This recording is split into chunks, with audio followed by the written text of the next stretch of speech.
তাই অনেকগুলো প্রশ্ন আপনাদের আসছে। 1 নম্বর প্রশ্ন, আমাদের মহল্লাগুলোতে মসজিদের ইমামতির যোগ্যতা সম্পন্ন কেউ নেই। আমি অল্প স্বল্প মাদ্রাসায় পড়েছি। ইমাম সম্পর্কে যতটা দেখেছি, ইমাম নির্বাচনের কথা বলা হয়েছে, কিন্তু আমাদের ইমাম নিয়োগ দিতে হয়। এর শরীয়ত সম্মত ব্যাখ্যা আশা করছি। অন্য এলাকা থেকে এনে ইমাম নিয়োগ দিতে হয়, এটা কি মুসলমান হিসেবে ব্যর্থতা নয়? খুবই গুরুত্বপূর্ণ একটি প্রশ্ন। ইমাম কি নিয়োগ দিবেন না নির্বাচন করবেন? নির্বাচন মানে আবার আমাদের এই গণতান্ত্রিক প্রক্রিয়াতে কয়েকজন ক্যান্ডিডেট হবে, তার মধ্যে একজনকে আপনি নির্বাচন করবেন, সে নির্বাচনের কথা বলা হচ্ছে না। নির্বাচনের মানে হলো আপনি এলাকার কোরআন এবং হাদিস সবচেয়ে ভালো জানে, ভালো শুদ্ধ কেরাতে সালাত আদায় করাতে পারে, পড়তে পারে, এরকম একজন মানুষকে খুঁজে বের করে অফার করবেন যে ভাই আপনি আমাদের মসজিদে ইমামতির দায়িত্বটা নেন। এটা হলো ইমাম মসজিদে নির্ধারণ করার শরিয়া সম্মত পদ্ধতি।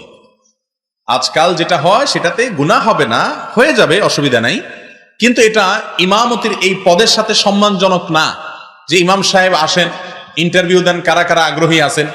আবার ইন্টারভিউ আলেমরা নিলে একটা কথা, অনেক মসজিদের কমিটির লোকেরা ইন্টারভিউ নেয়, আছে না নাই? যে কমিটির লোকেরা ইমামতির কিছুই বুঝেন না, ডাইনও বুঝেন না, বামও বুঝেন না, তারাই আবার আলেমদের ইন্টারভিউ নেন, আছে না নাই?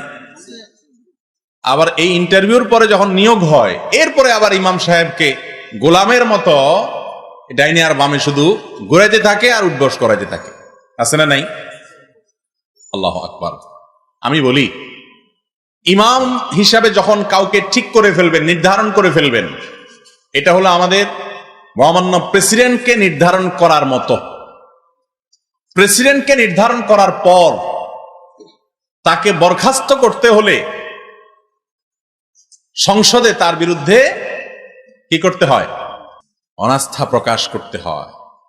চাইলেন হুটহাট করে তাকে সরাতে পারেন না, আর তাকে সবাই সম্মান করতে হয়। এটা সাংবিধানিক ভাবে তার প্রাপ্য, এই পদের প্রাপ্য। ইমামকে যখন নির্ধারণ করে ফেলেছেন, তখন তিনি আপনার সম্মানের ব্যক্তি। নির্ধারণ করার আগ পর্যন্ত ঠিক আছে, আপনারা কাকে নিবেন না নিবেন সেটা দেখার সুযোগ আছে, কিন্তু ঠিক করে ফেলেছেন, এরপরে শরীয়ত গ্রাহ্য ওজর ছাড়া, ম্যাক্সিমাম মুসল্লিরা তাকে চায় না নানা কারণে, সেটা ছাড়া আপনি তাকে বাদ দেওয়ার সুযোগ নাই এবং তাকে ছোট করার কোনো সুযোগ নাই। নিয়োগ দিছেন আপনি, নিয়োগ দেওয়ার পর থেকে নিয়ে তিনি যা বলবেন সেটা আপনি মানতে বাধ্য। এখন তিনি প্রেসিডেন্টের মতো, তিনি আপনার মাননীয়। কথা কি বুঝাতে পারছি ভাই? তো এই জন্য ইমাম সাহেবের প্রতি অপমান হয়, অসম্মান হয়, এমন কোন কাজ করা ইসলামী শরীয়তের দৃষ্টিকোণ থেকে জায়েজ নাই, গুনাহের কথা। অনেক মসজিদ কর্তৃপক্ষ এই কাজগুলো করে। আর বাহির থেকে অনেক দূর দূরান্ত থেকে ইমাম নিযুক্ত করা, এটা এলাকাবাসীর জন্য আসলে অপমানের। একটা এলাকাতে একজন মানুষ ইমামতি করার মতো উপযুক্ত নাই, সেটা সে এলাকার মানুষের জন্য লজ্জার। প্রত্যেকটা এলাকার মানুষের উচিত সেখান থেকে কিছু মানুষকে দ্বীনি শিক্ষা দেওয়া। আল্লাহ বলেছেন, ফালাউলা নাফারা মিন কুল্লি ফিরকাতিন তায়ফাতুন লিয়াতাফাক্কাহু ফিদ-দ্বীন। তোমাদের মধ্য থেকে কিছু লোক কেন দ্বীনি ইলম শিক্ষা করে না? সবাই আলেম হওয়া জরুরি না, কিছু মানুষ শিক্ষা করতে হবে, তা না হলে গোটা সমাজ গুমরাহের দিকে চলে যাবে। এজন্য নিয়ম হলো ইমামকে সম্মানজনক ভাবে নির্ধারণ করা এবং ইমামকে সম্মান দেয়া। ইমাম মানে নেতা। এখন আমাদের দেশে ইমামরা তো ইমামতি করে না, আমামতি করে। আরবিতে আমামতি এক জিনিস আর ইমামতি আরেক জিনিস। আমাম মানে সামনে যে থাকে, সামনে থাকা, সামনেকে বলা হয় আমাম। আমামতি করা মানে সামনে থাকে বেচারা এদ্দুর, কিন্তু আসল ইমাম হলো পিছের যারা নেতাগোতা আছে, তারা তাদের কথায় সব উঠবস করে। কথা কি বুঝাতে পারছি? আল্লাহ তাআলা আমাদেরকে ইমামকে সম্মান করার যে বড় মন দরকারের জন্য সেই তৌফিক আমাদেরকে দান করুন। অনেক মসজিদ কমিটির লোকেরা ইমাম সাহেবকে মনে করে অধীনস্থ লোক, নিজের কাজের লোকের মতো, অধীনস্থ লোকের চাকরের মতো মনে করে। আমি বলি, মসজিদে কেউ যদি লক্ষ লক্ষ টাকাও দেয়, এরপর ইমাম সাহেবের বেতন দেওয়া হয় সেই টাকা থেকে, তাহলে ওই টাকা যিনি দান করলেন তিনি দেন নাই। এই টাকা আল্লাহর টাকা, কমিটির লোকেরা শুধুমাত্র ডিস্ট্রিবিউশন করেছেন, দায়িত্বটা পালন করছেন। টাকার মালিক আল্লাহ, কারণ যিনি দান করেছেন তিনি আল্লাহকে দান করেছেন, মালিক আল্লাহ হয়ে গেছে। এখন আল্লাহর তরফ থেকে আল্লাহর ঘরের খেদমতে ব্যয় করতেছেন ওনারা কেউ নিজের টাকা দিচ্ছেন না। এমনকি উনি দান করলেও সেটা নিজের টাকা দিচ্ছেন না, কারণ উনি দান করছেন আল্লাহর কাছে, বিনিময়ে সওয়াব পাচ্ছেন। কথা কি বুঝাতে পারছি? এই দৃষ্টিভঙ্গিতে ইমামের সাথে আচরণ করতে হবে। আবার যোগ্য ইমামও খুঁজে বের করতে হবে যার ভিতরে আল্লাহর ভয় আছে, যিনি কোরআন হাদিসের অনেক নলেজ রাখেন, কেরাত শুদ্ধ করে পড়তে পারেন, এরকম ভালো ইমাম নিয়োগ দিতে হবে। আল্লাহ তাআলা আমাদেরকে তৌফিক দান করুন। এরপরে প্রশ্ন হলো, প্রবল ইচ্ছা থাকার পরেও অনেক গুনাহ নিয়মিত করছি, অনেক ফরজ আমল করি না, কিভাবে সহজে এ থেকে মুক্তি পেতে পারি? ভাইরা আমার, গুনাহ করার যে পরিবেশ, এই পরিবেশ থেকে সরে আসা, এটা হলো গুনাহ থেকে মুক্ত হওয়ার সবচেয়ে কার্যকর উপায়। যেই জায়গা গেলে, যেই পরিবেশে গেলে, যে সার্কেলে গেলে, যেই সমাজে গেলে, যে বন্ধুদের সাথে মিশলে গুনাহ হবে, সেটা থেকে সরে আসতে হবে। এটা হলো পাপের কাজ ছাড়ার সবচেয়ে মোক্ষম উপায়। আপনি যদি হারামের পরিবেশে থাকেন, হারাম থেকে সরতে পারবেন না, এটাই নিয়ম। অতএব হারামের পরিবেশ থেকে সরে আসতে হবে। যুবক ভাইদেরকে বিশেষ করে বলবো, সঙ্গ দোষ এমন একটা জিনিস, খারাপ বন্ধুর পালায় পড়ে আপনি দুনিয়া আখেরাত সবকিছু হারিয়ে ধ্বংসের অতল তলে যেতে পারেন। এবং যত মানুষ নষ্ট হয়, সব এই সঙ্গীর দোষেই, সঙ্গ দোষেই নষ্ট হয়। এই জন্য আল্লাহ বলেছেন, ইয়া আইয়ুহাল্লাযীনা আমানুত্তাকুল্লাহ ওয়া কুনু মা'আস সাদিকিন, হে ঈমানদারগণ তাকওয়া অর্জন করো, গুনাহমুক্ত জীবন গড়ো, আর এটার জন্য ওয়া কুনু মা'আস সাদিকিন, যারা সত্যবাদী, নেককার, ঈমানদার, আমলদার সে মানুষগুলোর সাথে থাকো। গুনাহমুক্ত জীবন গড়তে চান, তাহলে নেককারদের সার্কেল মেনটেন করতে হবে। খুঁজে খুঁজে দেখেন কোন লোকগুলো গুনাহ থেকে বাঁচার জন্য ছটফট করে, কারা হারাম থেকে বাঁচার জন্য চেষ্টা করে, কারা ন্যায়ের পথে চলে। সেই সৎ সঙ্গীদের সার্কেল, তাদেরকে বন্ধু বানাবেন, তাদের সাথে ঘুরবেন, সেই সমাজটাতে নিজেকে রাখবেন। ইনশাআল্লাহ দেখবেন পাপের কাজ থেকে দূরে আসা অনেক সহজ। এরপরে প্রশ্ন হলো, নামাজরত অবস্থায় বেশিরভাগ সময় পাশের জনের নামাজ হচ্ছে না মনে হয়, তাহলে কি করব? এরকম হয়, পাশের লোক যা কাণ্ড কারখানা করতেছে তাতে তার নামাজ হওয়ার কথা না, কিন্তু সে জানে না, এদিকে নিজে নামাজে আছে। তাহলে এখন কি করব? নিজের নামাজ ছাইড়া তাকে সংশোধন করব, নাকি নামাজ শেষে তাকে বুঝাবো, নাকি তারটা সে করুক, আমারটা আমি এত হেডেক নিব না, আমারটা আমি বুঝবো, তারটা সে বুঝবো, কোনটা? উত্তর হলো, যদি আমি দেখি কেউ এমন কোনো কাজ করে যেটাতে নামাজ আসলে নষ্ট হয়ে যায়, অনেক লোক আছে, ধরেন নামাজের মধ্যে সে আপনার এমন চুলকানি হয়েছে, এমন চুলকাইতেছে যে সে নামাজে আছে যেটা বুঝতেছে না, আমলে কাসির হয়ে যাচ্ছে, এটা বোঝা যাচ্ছে না সে নামাজে আছে। তাহলে এত বেশি যদি চুলকাচুলকি করে, এত বেশি যদি সে অন্য কাজ করে, নামাজের মধ্যে নামাজের বাইরের কাজ করে, হালকা একটু চুলকালো সেটা ঠিক আছে, অনেক বেশি যদি করে নামাজ হবে না। তা আপনি কি করবেন? অনেক যুবক আছে, এমনকি মধ্য বয়সে অনেক লোকও আছেন, আজকাল প্যান্ট গুলো এত শর্ট হয়েছে, সিস্টেমই এরকম যে নাবির তলায় পড়ে থাকে, উপর দিকে টানলেও আর উঠে না, আটকে যায়। আমি পড়ি নাই, আমার অভিজ্ঞতা নাই, কিন্তু আমি তাদের টানাটানি দেখে বুঝতেছি আর কি, যে বেচারা অনেক টানাটানি করে, কিন্তু টানাটানি করে উঠাইতে পারে না, ওটা নিচে পড়ে থাকে। আবার দিকে গেঞ্জিও ছোট বা শার্টও ছোট, যখন রুকুতে চলে যায় তো শার্ট উপর দিকে সরে যায় রুকুর টানের চোটে, আর প্যান্ট টানের চোটে নিচের দিকে চলে যায়, মাঝখান দিয়ে তার কোমরের অংশ বের হয়ে যায়। আছে না নাই? নামাজ হবে? নাভির নিচের অংশ যদি খুলে যায়, খোলা থাকে, পুরো রুকু ধরে ধরেন খোলা থাকলো, নামাজ হবে? নামাজ হবে। এখন আপনার পাশেই এক লোক, আপনার সামনের কাতারে এক লোক এই কাম করতেছে, আপনি কি করবেন? বেশিরভাগ মানুষ আমরা দুনিয়ার ক্ষেত্রে স্বার্থপর, ধর্মের ক্ষেত্রেও স্বার্থপর। আমরা আজকাল সবাই সেলফিস্ট, নিজের স্বার্থ ছাড়া কিচ্ছু বুঝি না, বাকি সব জাহান্নামে যাক, গোল্লা যাক, আমার দেখার দরকার নাই। এই মানসিকতা কখনো কোনো মুসলমানের হতে পারে না। আদর্শ মুসলমান নিজেরটা ভাববে, আশপাশের লোকদেরটাও ভাববে, সবার উপকার করার চেষ্টা করবে। আর দিন ও আন-নাসিহা, দিন মানেই হলো অন্যের কল্যাণ কামনা করা, বুখারীর হাদিস। কথা কি বুঝাতে পারছি ভাই? এই জন্য নামাজের মধ্যে আপনি যদি দেখেন আপনার সামনের কাতারের কেউ, আপনার ডানে বামের কেউ ভুল করছে, অনেকে অজু করে আসে, শীতের দিন তো অজু হয় আমাদের 5G গতিতে, আর গরমের দিনে অজুখানা থেকে উঠেই না, 3 বার জায়গা 5 বার ধোয়, শীতল পানি দেয়। আর শীতের দিনে ওরে বাবারে ওরে মারে, কোন রকম একটু দিয়েই 4G 5G গতিতে অজু করে চলে আসছি। মানে গতি বেশি হওয়ার কারণে দেখা যায় যে কোনুর এখানে শুকনা, কানের গোড়ায় শুকনা, আছে না নাই? অথচ নবী করিম সাল্লাল্লাহু আলাইহি ওয়াসাল্লাম বলেছেন, ওয়াইলুল আকাবি মিনান নার, পায়ের গিরা গোড়ালি এগুলা শুকনা থাকে অনেক সময়, খবরদার এগুলাকে জাহান্নামের আগুন থেকে বাঁচাবা, এগুলো যেন শুকনা না থাকে। নবীজি আরজ বলেছেন, অজুর অঙ্গগুলো যে ভালো করে ধোয়, কিয়ামতের দিন সেগুলো জল করে জলে, অতএব ভালো করে ধোবা। এখন শীতের দিন আসলে অনেকে এই কাজগুলো করতে পারে না। আপনি দেখতেছেন বেচারা অজু করে আসতেছে, মসজিদে ঢুকতেছে, কিন্তু তার হাত শুকনা, এদিকে শুকনা। তখন আপনি যদি চিন্তা করেন আমার তো অসুবিধা নেই, তারটা সে বুঝে বেড়াক, এটা কোনো মুসলমানের কাজ হতে পারে না। আপনি তাকে বুঝায় বলতে হবে, বলার স্টাইল হইতে হবে বিনয়ের সাথে, যাতে তিনি ভুল না বুঝেন। উল্টা পাল্টা যদি বলেন যে মিয়া কি অজু করছেন, 14 গোষ্ঠী জীবনে অজু শিখে নাই মনে হয়, তাইলে তো কিল থাপ্পড় চর ঘুষি দু চারটা খাওয়ার সম্ভাবনা আছে না নাই? পরে আবার বলেন না যে মৌলবী তোমার কথা শুনে আমি মাইদ্দুর খাইছি, উল্টাপাল্টা সিস্টেম করে এরপরে মাইদ্দুর খেয়ে আমার দোষ দিবেন না। সুন্দর করে বুঝায় যদি বলেন যে ভাই যদি রাগ না করেন একটা কথা বলি, আপনি যদি অনুমতি দেন, তখন কি বলবে সে বলবে না না অনুমতি দিলাম না, এরকম বলবে? অবশ্যই বলবে হ্যাঁ ভাই বলেন বলেন। তখন যদি সুন্দর করেন ভাই আপনার হাতের এই জায়গাটা শুকনা রয়ে গেছে তো অজু হবে না এর কারণে, তো আপনি আবার কষ্ট করে শুধু এই জায়গাটা একটু ধুয়ে নিয়ে আসলে হবে। সে কি নারাজ হবে না খুশি হবে? ইনশাআল্লাহ খুশি হবে। প্যান্টটা সরে গেছে, মাঝখানে ফাঁকা হয়ে গেছে, সতর খুলে গেছে নামাজের মধ্যে, আপনি যদি তারে বলেন যে ভাই এভাবে তো আসলে নামাজ হয় না, তাহলে সে নারাজ হবে না। যদি দেখেন যে এমন একটা কাজ একে এটা বুঝাতে গেলে বিব্রতকর পরিস্থিতির মধ্যে পড়তে হবে, সে লজ্জা পায়া ভুল বুঝতে পারে, তাহলে সিস্টেম ভিন্ন। যেমন আমি একবার ঢাকা একটা হাসপাতালে একটা কাজে গেছিলাম রোগী নিয়ে, তো পাশে এক মসজিদে জোহরের সালাত আদায় করতে গেছি, যাই দেখে আমার পাশে যে লোক দাঁড়াইছে এই বেচারা কি পরিমাণ সিগারেট খাইছে সে জানে আর তার আল্লাহ জানে, মুখের গন্ধে আমার নাড়ি বুড়ির সব মনে হয় যে বের হয়ে আসবে অবস্থা। কতক্ষণ নিঃশ্বাস আটকে রাখা যায়, অনেক মারাত্মক গন্ধ, আবার দিকে গায়ে ঘামের গন্ধে বাজে একটা অবস্থা। মানে নামাজ না থাকলে আমি পালায়া দৌড় দিতাম। বহুত কষ্টে ফরজ সালাতটা শেষ করে সালাম ফিরে চিন্তা করলাম এর যদি আমি এটা বলতে যাই, সে মনে করবে যে হুজুর মানুষ বাবসাব ধরতে আসছে, আমি গরিব মানুষ, আমার গামের গন্ধ ওনার কষ্ট হয়েছে, উল্টা বুঝবে হয়তো।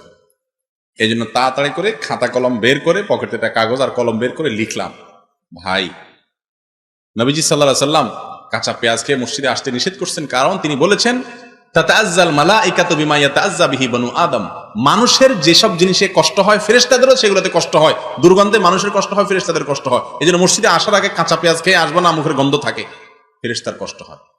আপনার গায়ে অনেক গন্ধ পাই, একটু আতর টাতর রাখবেন, একটু চেষ্টা করবেন গন্ধ দূর করার, মুখটা পরিষ্কার করে আসবেন যাতে গন্ধ না হয়, না হলে আল্লাহর ফেরেশতারা কষ্ট পায়, মানুষও কষ্ট পায়, আপনার গুনাহ হবে।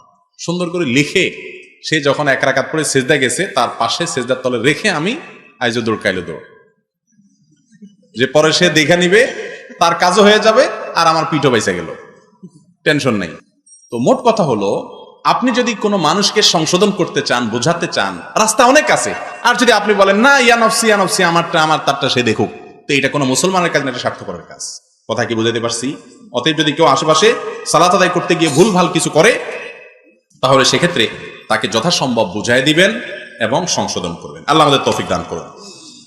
আমাদের গ্রামে এই জায়গায় 2টি ও সব মিলিয়ে 4-5টি ওয়াজ মাহফিলে দ্বীনি নাসিহা দেয়া হয়, কিন্তু আমাদের মসজিদগুলো খালি পড়ে থাকে কেন?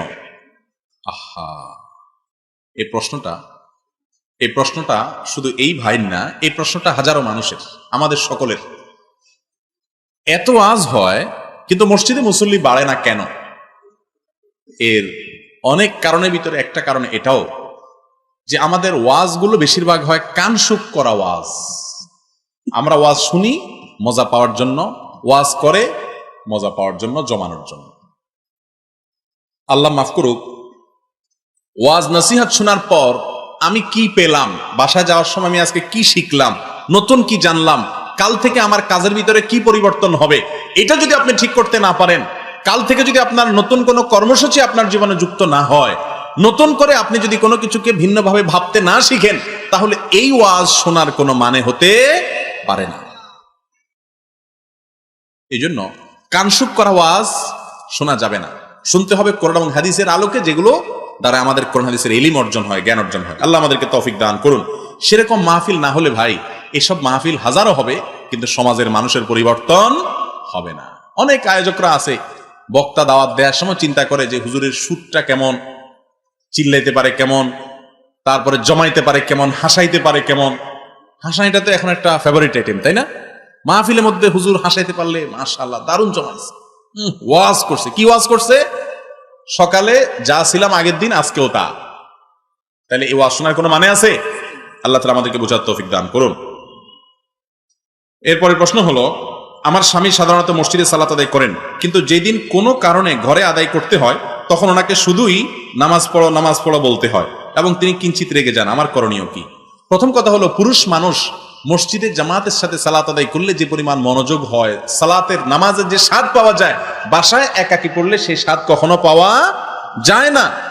এই জন্য জামাতে সালাত আদায় না করলে শয়তান অবহেলা করে সেটাকে বিলম্ব করে, দেরি করে। একজন স্ত্রীর কর্তব্য হলো স্বামীকে আদরে, সোহাগে, স্নেহে, দাবিতে, মায়া দিয়া, মমতা দিয়া, মৃদু অভিমান দিয়া বিভিন্ন ভাবে তাকে সালাত সময় মতো আদায় করার জন্য সহযোগিতা করা। এরপরেও যদি স্বামী কপাল পোড়া হয়, অযথা রেগে যায়, তাহলে স্ত্রী নিজের দায়িত্ব পালন করেছেন, আল্লাহর কাছে তার কোনো দায় থাকবে না। এরপরে প্রশ্ন হলো, ইখতিলাফি বিষয়গুলো নিয়ে ভিন্ন মতের আলেমদেরকে কটাক্ষ করা, তুচ্ছতাচ্ছিল্য করা, বিভিন্ন ট্যাগ লাগানো, চ্যালেঞ্জ করা ইত্যাদি কাজ সম্পর্কে ইসলাম কি বলে? এগুলো কি জায়েজ? আমরা সাধারণ জনগণের কি করা উচিত? ভাইরা আমার, এক একজনে এক এক রকমের আমল করলেন। উভয় রকমের আমলের কথা হাদিসে যদি থাকে তো ইনশাআল্লাহ উভয়ের আমল দিয়ে জান্নাতে যেতে পারবেন, সে আশা করা যায়। কিন্তু অমুকে এটা কেন করলো, অমুকে এটা কেন বললো, অমুকেরটা ভুল, এই সব ইস্যু নিয়ে যদি নিজেরা ঝগড়া করেন, গন্ডগোল করেন, মারামারি করেন, ফাসাদ করেন, একজন অন্যজনকে বাজে মন্তব্য করেন, কটু কথা বলেন, বাজে ট্যাগ দেন, তাহলে মনে রাখবেন এই কাজটার কারণে জাহান্নামে যাওয়া লাগতে পারে। কথা কি বুঝাতে পারছি? ইসলামে ঝগড়া করার কোনো সুযোগ নাই, অন্তত এই সমস্ত ইস্যু নিয়ে। আজ আমাদেরকে শয়তান এই সমস্ত ইস্যুগুলোতে ব্যস্ত করে রাখছে। আমাদের সবাই মিলে শয়তানের বিরুদ্ধে লড়াই করার কথা। আল্লাহ গোটা কোরআন জুড়ে বিভিন্ন জায়গায় বলেছেন, ইন্নাশ শাইতানা লাকুম আদুউম মুবিন, নিশ্চয়ই শয়তান তোমাদের জন্য সুস্পষ্ট শত্রু। সেই শয়তানকে আমরা শত্রু হিসাবে গ্রহণ করি না। আল্লাহ বলেছেন তাকে তোমরা শত্রু হিসাবে গ্রহণ করো, ফাত্তাখিযুহু আদুওয়া, শয়তান হিসাবে, শত্রু হিসাবে শয়তানকে জানো। কিন্তু আমরা শয়তান আমাদের বড় শত্রু না। আমাদের বড় শত্রু হলো আমাদের অন্য মুসলমান ভাই, যার সাথে আমার মতের কোনো মিল নাই, কোনো পার্থক্য আছে, তার সাথে আমার শত্রুতা। ইবলিস আমাদের ভাইদের মধ্যে মারামারি লাগাই দিয়া আসল শত্রু যে সে মজা নিচ্ছে, এবং আমাদের থেকে সে বেঁচে গিয়ে বরং আমাদেরকে শত্রুতা উদ্ধার করছে। আল্লাহ তাআলা আমাদেরকে বুঝার তৌফিক দান করুন। মনে রাখবেন, ভিন্ন মতের কোনো আলেমকে কটাক্ষ করা, তাচ্ছিল্য করা, ইজতিহাদি এবং গবেষণাগত বিষয় নিয়ে একে অন্যকে গালমন্দ করা, এটা কোনো আলেমের শান হতে পারে না। আমাদের সাধারণ মানুষের কর্তব্য হলো সব ধরনের সীমালঙ্ঘন করা, হঠকারী এবং উগ্র চরমপন্থা অবলম্বনকারী মানুষের যেই হোক তাকে বয়কট করা, তার এই চরিত্রটাকে অন্তত বয়কট করা, এটা আমাদের সকলের কর্তব্য। তাহলে ইনশাআল্লাহ আমাদের সমাজটা সুন্দর হবে। আল্লাহ তাআলা আমাদেরকে মিলে মিশে কোরআন এবং হাদিসের পথে চলার তৌফিক দান করুন। এরপরে প্রশ্ন হলো, চুল দাড়ি স্ট্রেইট করানো যাবে কিনা? অনেকে চুল দাড়ি সোজা করেন, স্ট্রেইট করেন, এবং এটার জন্য অনেক প্রসেস আছে, অনেক পদ্ধতি আছে। তো চুল দাড়ি এগুলো স্ট্রেইট বা সোজা করতে পারবে কি না একজন মুসলমান? এর উত্তর হলো, যদি চুল দাড়ি কারোর খুব বেশি কোকড়া হয়, দৃষ্টিকটু হয়, বা যেরকমই হোক, তিনি এটাকে স্ট্রেইট করছেন, সোজা করেছেন সুন্দর করার জন্য, এবং সেটা দেখতে যদি দৃষ্টিকটু না হয়, আল্লাহর মৌলিক সৃষ্টিতে তেমন কোনো উল্লেখযোগ্য পরিবর্তন বলার মতো কিছু না হয়, যেটা নর্মাল স্ট্রেইটে আমরা দেখি, সেটাতে কোনো অসুবিধা নাই, এটা করা যাবে। তবে বিভিন্ন জাতীয় দৈনিকে আমি দেখেছি যে এটা স্বাস্থ্যের জন্য নাকি নানা দিক থেকে ক্ষতিকর। যদি সত্যি এটা স্বাস্থ্যের জন্য ক্ষতিকর হয়, তাহলে সেটা আমাদের জন্য করা উচিত হবে না ওই দৃষ্টিভঙ্গি থেকে। কিন্তু ইসলামের দৃষ্টিকোণ থেকে স্বাস্থ্যের জন্য ক্ষতিকর না হলে সাধারণ বিধান হলো চুল স্ট্রেট করাতে কোনো অসুবিধা নাই। অনেক মা বোনরা এটা করেন, সিল্কি করেন, স্ট্রেট করেন, তো সিল্কি বা স্ট্রেট করাতে কোনো অসুবিধা নাই, অনেক পুরুষও করে, কোনো অসুবিধা নাই। কিন্তু মহিলারা এটা করে যদি পরপুরুষের দৃষ্টি আকৃষ্ট করার ইচ্ছা পোষণ করেন বা সে নিয়তে করেন, তাহলে সেটা ভিন্ন কারণে গুনাহ। কিন্তু চুল বা দাড়ি এটা স্ট্রেট করার পরে শরীরে নিষেধাজ্ঞা নাই, সেরকম কাজ করতে কোনো অসুবিধা নাই, এ জাতীয় বিষয়। এরপরে প্রশ্ন হলো, ইয়া সালামু বলে কোনো দোয়া আছে কিনা? অনেকে বলে ইয়া সালামু 700 বার খতম করলে রোগ মুক্তি মিলে, কথাটির সত্যতা কতটুকু জানতে চাই। ইয়া সালামু এরকম কোন দোয়া কোরআন হাদিসে শেখানো আছে কিনা? উত্তর হলো, সালাম এটা আল্লাহ তাআলার গুণবাচক নামের একটা। আসসালাম এটা আল্লাহ তাআলার গুণবাচক নামের একটা।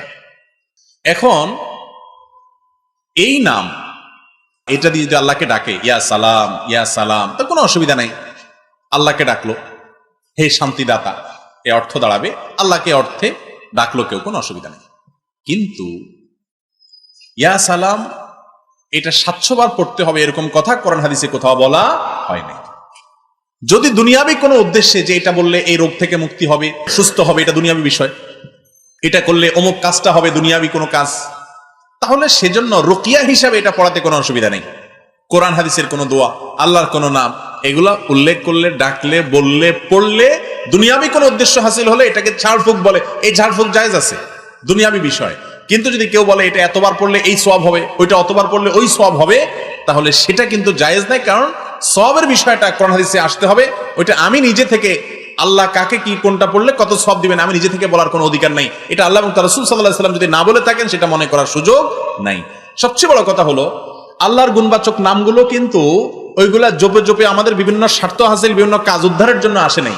ওইগুলো আসছে আল্লাহ সম্পর্কে জানার জন্য, যে আল্লাহর বাসির নামের অর্থ কি, আল্লাহর আলিম নামের অর্থ কি, খাবির নামের অর্থ কি, আল্লাহ রাব্বুল আলামিনের এই সমস্ত নামের অর্থ জেনে সেগুলোর প্রতি ঈমান আনা, এটা হলো আমাদের কাজ। দুঃখের বিষয় হলো আমাদের দেশে মানুষ সেগুলোর প্রতি ঈমান আনার চাইতে ওই কোনটা কতবার পড়লে কি লাভ হবে সেই হিসাব নিয়ে ব্যস্ত।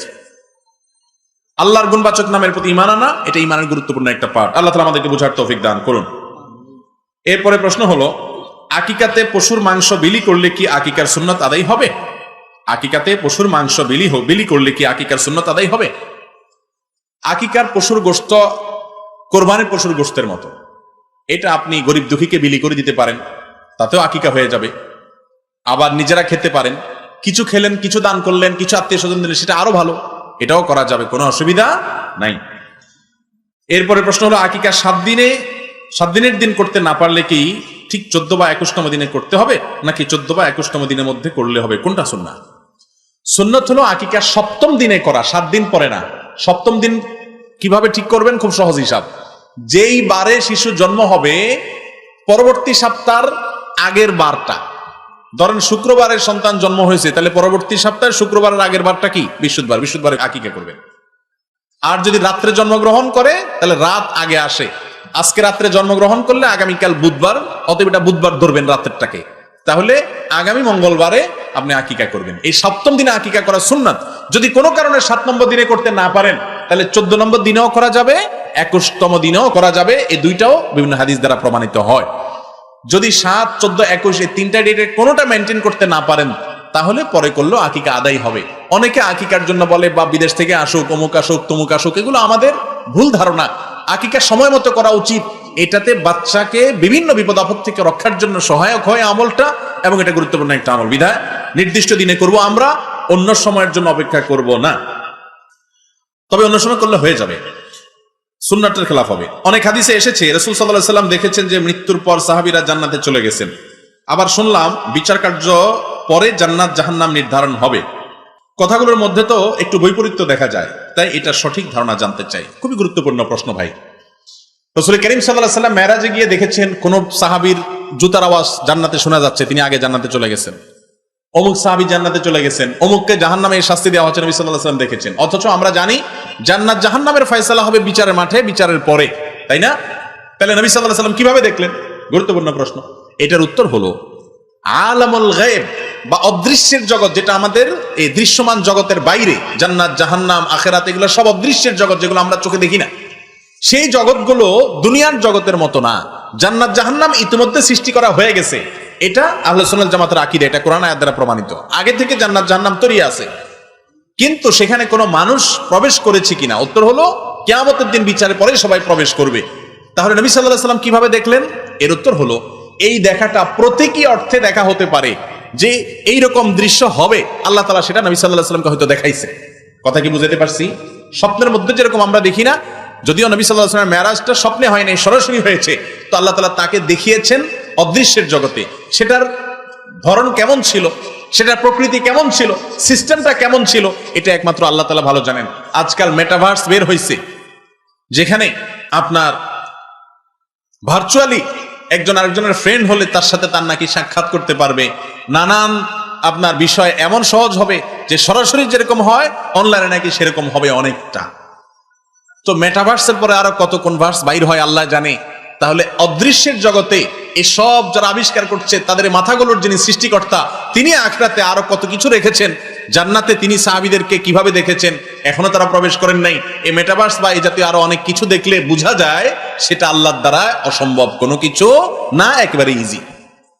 কথা কি বুঝাতে পারছি? তার ধরন কেমন হবে একমাত্র আল্লাহ ভালো জানেন। তবে হাদিস দ্বারা প্রমাণিত হয়েছে, আমরা বিশ্বাস করি যে তিনি দেখেছেন। সেই দেখাটা আপনার কিভাবে হয়েছে এটা কি প্রতীকীভাবে হয়েছে না কাল্পনিকভাবে হয়েছে, নাকি নবী করিম সাল্লাল্লাহু আলাইহি সাল্লামকে ওই মুহূর্তের জন্য আল্লাহ তাআলা তাদের হাজির করে দেখিয়েছেন, আল্লাহ ভালো জানেন। এর পরের প্রশ্ন, ওযুর পরে কালিমায়ে শাহাদাত পাঠের সময় আঙ্গুল দ্বারা পশ্চিম দিকে ইশারা করতে হবে কিনা, সঠিক নিয়মটা জানতে চাই। ওযুর পরে কালিমায়ে শাহাদাত পাঠ করার ব্যাপারে হাদিসে নির্দেশনা আছে, আশহাদু আল্লা ইলাহা ইল্লাল্লাহ আশহাদু আন্না মুহাম্মাদান আবদুহু ওয়া রাসূলুহু আশহাদু আন্না মুহাম্মাদার রাসূলুল্লাহ। আপনি কালিমায়ে শাহাদাত পড়বেন, কিন্তু আঙ্গুল উঠাবেন কিনা পশ্চিম দিকে, তো এ বিষয়ে কোরআন এবং হাদিসে কোনো বর্ণনা আমার জানা মতে নাই।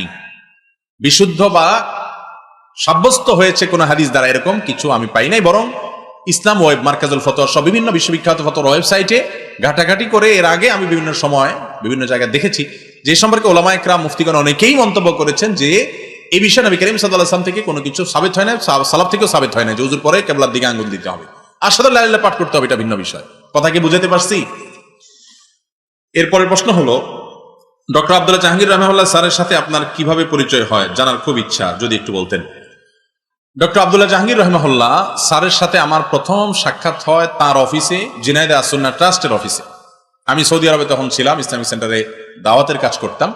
দেশে আসার পর আমার একজন শ্রদ্ধাভাজন উস্তাদ যশোর জামিয়া ইসলামিয়ার মুফতি মুজিবুর রহমান সাহেব হাফিজাহুল্লাহ হুজুরের কাছ থেকে প্রথম বলি যে স্যারের আলোচনা শুনি, আমার কাছে খুব ভালো লাগে, মনে হয় এই উম্মতের মধ্যে যেন ঐক্য সৃষ্টি হয় তিনি চেষ্টা করেন, উম্মতের মধ্যে যেন বিভেদ না হয় সে চেষ্টাটা তিনি করেন, মানুষের মধ্যে যেন আন্তরিকতা হয় সে চেষ্টাটা তিনি করেন, কোরআন এবং হাদিসের যেসব বিষয়গুলো ফোকাস করা হয় না সেগুলোতে তিনি ফোকাস করার চেষ্টা করেন, সমাজের মানুষকে খাঁটি মুসলমান বানানোর চেষ্টা করেন।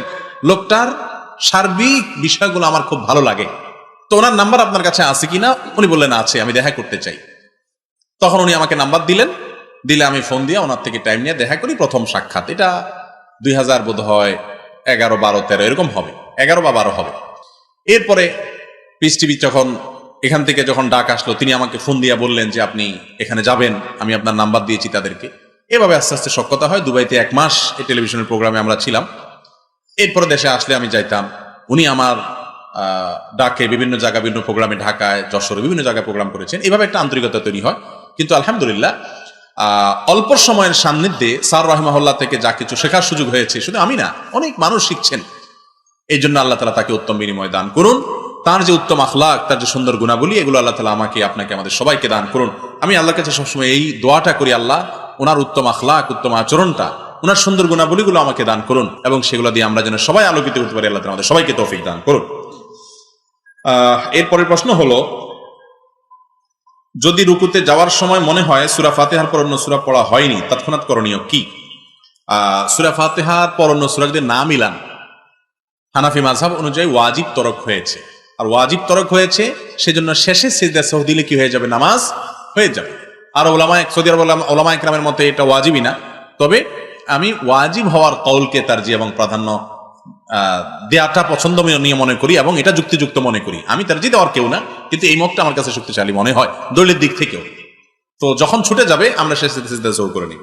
শিশুদের হাতে বা নিজে কোনো কিছুর ভবিষ্যৎ চেক করা, কাগজে ভবিষ্যৎ কর্মের কয়েকটি ফলাফল লিখে তোলা জায়েজ আছে কিনা? আমাদের দেশে অনেক গণকে এই কাজ করে, আছে না নাই?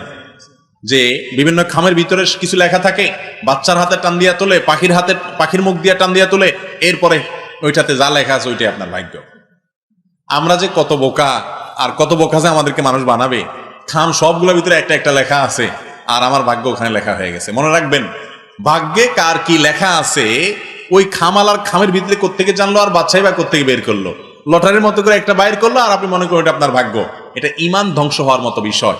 যারা গণকের কাছে যায়, যারা মানুষের ভাগ্য বলে দেওয়ার কথা দাবি করে, তাদের কাছে যায়, তাদের ইবাদত বন্দেগী পর্যন্ত কবুল হয় না। তারা যা বলে সেটা যদি বিশ্বাস করে, তাহলে সেটা ঈমান বিধ্বংসী বিষয়, জঘন্য বিষয়, অপরাধের বিষয়। মনে রাখবেন, এসব গণক টনকের কাছে যাবেন না। অনেকে আছে বিদেশে যাওয়ার চেষ্টা করে, হয় না, বিয়ে করার চেষ্টা করে, হয় না, এবার গণকের কাছে যায়, ভাই কি হয়েছে দেখুন তো, ভাগ্যটার কোথাও পেস্টাস লেগে গেল কিনা। যেই বেটা সবার ভাগ্য নিয়ে ব্যবসা করতেছে, সে নিজে কিন্তু ওইখানে বসছে তার ভাগ্য ঠিক করার জন্য, একটু পয়সার জন্য। ঠিক না ভাই? ঠিক। এগুলাতে যদি ভাগ্য ঠিকঠাক হয়ে যেত, তাহলে সবার আগে তো এর ভাগ্য ঠিকঠাক হয়ে যেত। এই রাস্তার পাশে ভিখারির মতো বসছে, প্রমাণ করতেছে যে তার নিজেরই কপাল পড়ছে, সে নিজেরই ভাগ্য ঠিক করার খোঁজ খবর রাখেন, আপনারটা কোত্থেকে রাখবে? অনেক আংটি পাওয়া যায় আমাদের দেশে, বিভিন্ন টিভিতে অ্যাডভার্টাইজ দেয়, অমুক আংটি এটা বিশেষ ক্ষমতা আছে, এটা পড়লে আপনার এটা হয়ে যাবে, ওইটা লাভ হবে, ওইটা অর্জন হবে, অষ্টধাতুর আংটু, নবম ধাতুর আংটু, হান তান।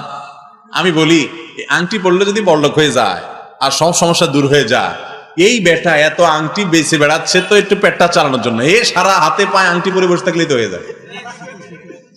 বোঝা গেল এই আংটির কোনো ক্ষমতা, এগুলো বিশ্বাস করলে ঈমান নষ্ট হতে পারে। আল্লাহ তাআলা আমাদেরকে বুঝার তৌফিক দান করুন। এরপরে প্রশ্ন হলো, সালাতে হাত বাঁধা, তাশাহুদে আঙ্গুল নাড়ানো, এগুলো সুন্নাহ আমল, এগুলো নিয়ে ঝগড়া করা কি শরীয়ত সম্মত? মোটেও শরীয়ত সম্মত নয়। এগুলো নিয়ে যারা ঝগড়া করে তারা বেশরীয়তি কাজ করে। কথা কি বুঝাতে পারছি? একটু আগেই সেটার বিষয় বিস্তারিত বলছি, এখন আর বলবো না। যে এই সমস্ত বিষয়গুলো সুন্নাহ আর নফল কাজ, বিভিন্ন অপশন আছে, ফোকাহ একরাম বিভিন্ন মত আছে। এই মতগুলো একটাও ভুয়া মন গড়া ওনারা বলে দেন নাই, বরং প্রত্যেকটা মত মাশহুর যে মাযহাবগুলো আছে, ওলামাদের আকওয়ালগুলো আছে, এগুলো সবগুলো ওনারা কোরআন হাদিসের আলোকে বলেছেন। আপনি একটার উপর আমল করছেন, এই জন্য আরেকজনের সাথে আপনি ঝগড়া করতে পারেন না। ইসলাম ঝগড়া করার কোনো সুযোগ আমাদের জন্য রাখে নাই, জায়েজ নাই। এগুলো ইসলামের নাম দিয়ে আমরা ঝগড়া করি, কিন্তু আসলে দল পূজা হয়, গ্রুপ পূজা হয়। আমার লোকজন এরকম করে, আমি এই মত পছন্দ করি, আমি এই দলের লোক, এই গ্রুপের লোক, বিধায় আমি এই গ্রুপের জন্য ঝগড়া করি। এটা আল্লাহর জন্য ঝগড়া, এটা আল্লাহ খুশি হয়। আচ্ছা, এরপরের প্রশ্ন হলো, অনেক বাবারা শুধু ছেলেদেরকে সম্পদের ভাগ দেন কিন্তু মেয়েদেরকে সম্পদের ভাগ দিতে নারাজ, সেই সব বাবাদেরকে নিয়ে কিছু বলেন। ভাই, অনেক বাবা অনেক মা আছেন এই কাজটা করেন। আমি প্রায় সময় বলি, এদেশে সবাই সুদখোর, সবাই ঘুষখোর, সবাই হারাম উপার্জন এর যে নর্মাল পদ্ধতিগুলো, ওয়েগুলো আছে, সেগুলো দিয়ে হারাম কামাই করে না। কিন্তু এই একটা পথে বেশিরভাগ মানুষ বা বড় অংশের মানুষ এদেশের হারাম খায়। উল্লেখযোগ্য একটা অংশের মানুষ হারাম খায় এই পথ দিয়া। কোন পথ দিয়া? আপনি বাবা, আপনার সম্পদে আল্লাহ তাআলা ছেলের অংশ, মেয়ের অংশ সব কোরআনে লিখে দিয়েছেন। দিছেন না? দেন নাই? আপনি ছেলেকে দিলেন, মেয়েকে দিলেন না, যে মেয়েকে দিলে পরের ঘরে চলে যাবে এই জন্য দিলেন না, বা লামসাম কিছু দিয়া তাদেরকে বিদায় দিলেন। তাহলে সেক্ষেত্রে আপনি বাপ হিসাবে অন্যায় করেছেন। ছেলেকে দিয়েছেন ঠিকই, কিয়ামতের ময়দানে আল্লাহর কাছে জবাবদিহি করতে হবে যে আল্লাহর নির্দেশ কেন পালন করেন নাই। ছেলেদেরকে মেয়েদেরকে জীবদ্দশায় যদি দিতে চান তাহলে সমান হারে দিতে হবে, কম বেশ করতে পারবেন না। হ্যাঁ, একজনের অসুখ হয়েছে তার জন্য একটু বেশি পয়সা খরচ হয়েছে, একজনের পড়ালেখার জন্য খরচ গেছে, একজনের হয়তো কোনোটা খরচ হয়েছে, আরেকজনের হয় না, সেটা ভিন্ন বিষয়। কিন্তু গিফট হাদিয়া যখন দিবেন, জমি জমা দিবেন, তখন সমান হারে দিতে হবে। আর আপনার মৃত্যুর পরে কে কত হারে পাবে সে কোরআন হাদিস যে ঠিক করে দিয়েছে, যদি লঙ্ঘন করেন, জীবদ্দশায় ভাগযোগ করে দেন, মেয়েদেরকে কিছু না দেন, তাহলে কবিরা গুনাহ হবে, মনে রাখবেন। এবং আপনি নিজের সম্পদ নিজে দিয়েও গুনাহগার হচ্ছেন। বাংলাদেশে মেয়েদের প্রতি এই অবিচারের পথ বন্ধ করতে হবে। মনে রাখবেন, আপনার সম্পদে আল্লাহ তাআলা যার যে হিস্সা দিতে বলেছেন সেটা মানাটা আপনার কর্তব্যের অংশ। এতে আপনার কি লাভ হবে, লস হবে, সেই হিসাব আপনার কষা উচিত না। কত বাপ ছেলের নামে সব লেখা দিছে, এরপরে ওই ছেলে বাপের দিকে আর চাইয়াও তাকায় না, আছে না নাই?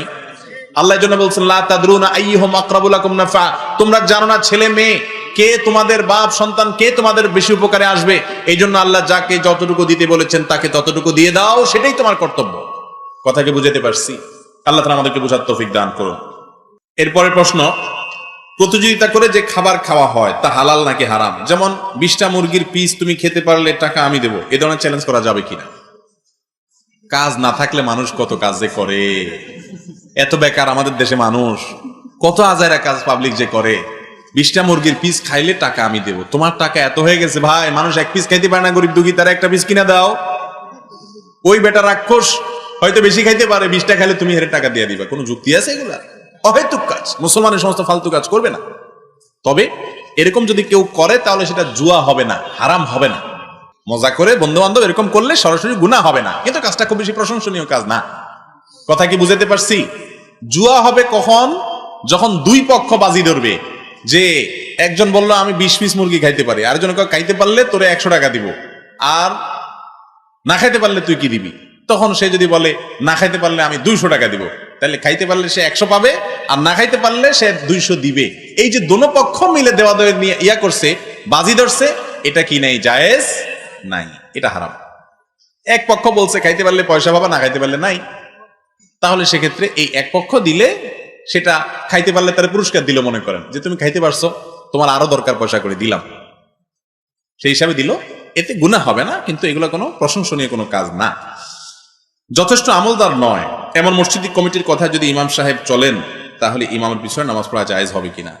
ভাইরে, ইমাম সাহেব বেচারা মসজিদ পরিচালনা কমিটির দিক নির্দেশনাগুলো না মানলে মসজিদে বিশৃঙ্খলা হবে। যদি তারা যুক্তিসঙ্গত দিক নির্দেশনা দেয়, অন্যায় কাজের কথা যদি দাঁড়িয়ালা কমিটির লোক বলে, ভালো মানুষও বলে, সেটা মানা যাবে না।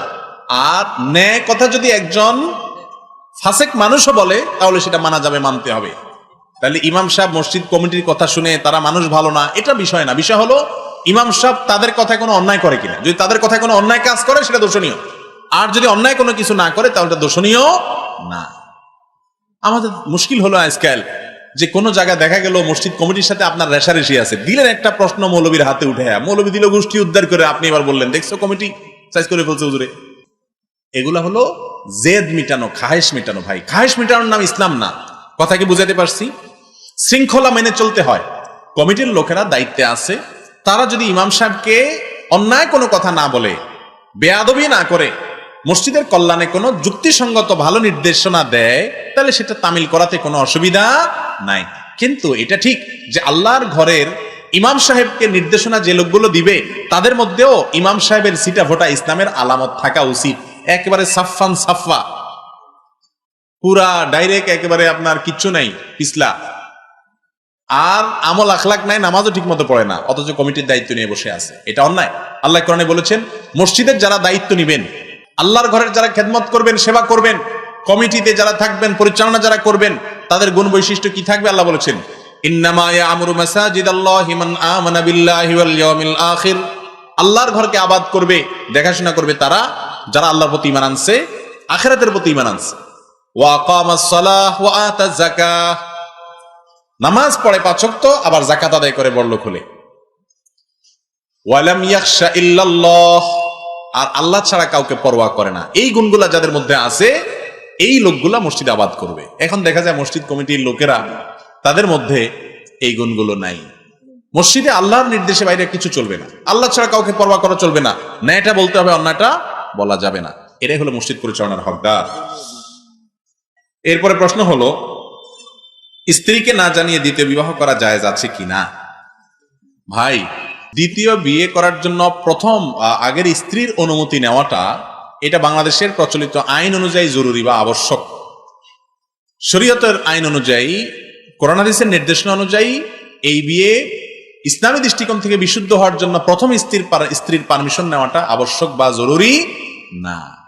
স্ত্রী কোনোদিন পারমিশন দেয়? হাতে গোনা 2-1 হয়তো দিতেও পারে, নাও দিতে পারে। যদি আপনি সেই শর্তটা আরোপ করেন, তো আমি বলবো যে কোরআন এবং হাদিস এরকম কোনো শর্ত দেয় নাই। তবে আমাদের দেশে প্রচলিত আইনে এটা আছে যে প্রথম স্ত্রীর পারমিশন নিতে হবে। কথা কি বুঝাতে পারছি? কোরআন এবং হাদিস অনুযায়ী বিবাহ বিশুদ্ধ হওয়ার জন্য প্রথম স্ত্রীর পারমিশন নেওয়া, অনুমতি নেওয়া, এটা আবশ্যক, জরুরি না। তবে যার দ্বিতীয় বিয়ে করার পর স্ত্রীদের মধ্যে সমতা বজায় রাখার ক্ষমতা আছে, সে দ্বিতীয় বিয়ে করতে পারবে। আজকাল দেখা যায় অনেকে দ্বিতীয় বিবাহ করে দ্বিতীয়টারে নিয়ে পড়ে আছে, প্রথমটার খোঁজ খবরও নেই। এগুলো জুলুম এবং গুনাহের কথা। কথা কি বুঝাতে পারছি? আর আরেকটা কথা বলি, দ্বিতীয় বিয়ে করাটাকে এখন যেভাবে সমাজের মানুষ দেখে, জেনা করাটা মানুষ এত খারাপ ভাবে দেখে না। ঠিক না ঠিক? একজন মানুষের দ্বিতীয় বিয়ে করার প্রয়োজন হতে পারে কি পারে না? স্ত্রী অসুস্থ বা কোনো কারণে অসুবিধা আছে, স্বামী নিজের চরিত্রকে রক্ষা করার জন্য দ্বিতীয় বিয়ে করার প্রয়োজন হচ্ছে, অথবা তার অ্যাবিলিটি আছে। অনেক দেশে আছে মহিলাদের সংখ্যা পুরুষদের চেয়ে অনেক বেশি। তাদের দেশে কি হবে? সবচেয়ে বড় কথা হলো যে শরীয়ত দ্বিতীয় বিয়েকে জায়েজ রাখছে, একটা করতে নির্দেশ করছে। একাধিক করাটা জায়েজ, যদি কারোর প্রয়োজন হয় তিনি করতে পারেন। কিন্তু এটাকে যদি কেউ খারাপ মনে করে তাহলে ঈমান নষ্ট হবে। আজ পৃথিবীতে ইসলাম এবং মুসলমান বিরোধী অপশক্তি, তারা ইসলামের অনেক গুরুত্বপূর্ণ বিধানকে এমন ভাবে সমাজের মধ্যে প্রেজেন্ট করছে, উপস্থাপন করছে, যে সেটার প্রতি আমাদের খারাপ ধারণা তৈরি হচ্ছে। এর মধ্য দিয়ে আমরা বেঈমান হয়ে যাচ্ছি নিজের অজান্তে।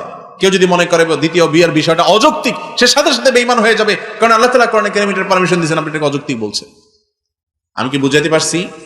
হ্যাঁ, আমি আগেই বলছি। কিন্তু দ্বিতীয় বিয়ে এটা মায়ের হাতের মোয়া না, চাইলে আর করে ফেললেন। দ্বিতীয় বিয়ে করে প্রথম স্ত্রী দ্বিতীয় স্ত্রীর সাথে সমতা শতভাগ বজায় রাখা, এটা এই যুগে মহা কঠিন একটা কাজ। এটা এত সহজ না। আর যার জন্য এটা করার ক্ষমতা নাই, ইনসাফ করার সুযোগ নাই, তার জন্য দ্বিতীয় বিয়ে করা জায়েজ নাই। গড়ে করলেই হবে না, কিন্তু এটাকে খারাপ মনে করা যাবে না। শয়তানি চক্র আমাদেরকে এটাকে খারাপ হিসাবে প্রেজেন্ট করছে। মসজিদে অনেক সাউন্ড বক্স ব্যবহার করা হয় যাতে দ্বৈত সাউন্ড উৎপন্ন হয়, এতে নামাজের কোনো ক্ষতি হবে কিনা? না, কোনো ক্ষতি হবে না ইনশাআল্লাহ। ফজর ও মাগরিবের নামাজের পর কথা না বলে আল্লাহুম্মা আজিরনি মিনান নার 7 বার পড়ার বিধান কি? কথা বললে কি আমলে কোনো সমস্যা হয়? আল্লাহুম্মা আজিরনি মিনান নার 7 বার পড়া এটা সুন্নাহ, সকাল সন্ধ্যা।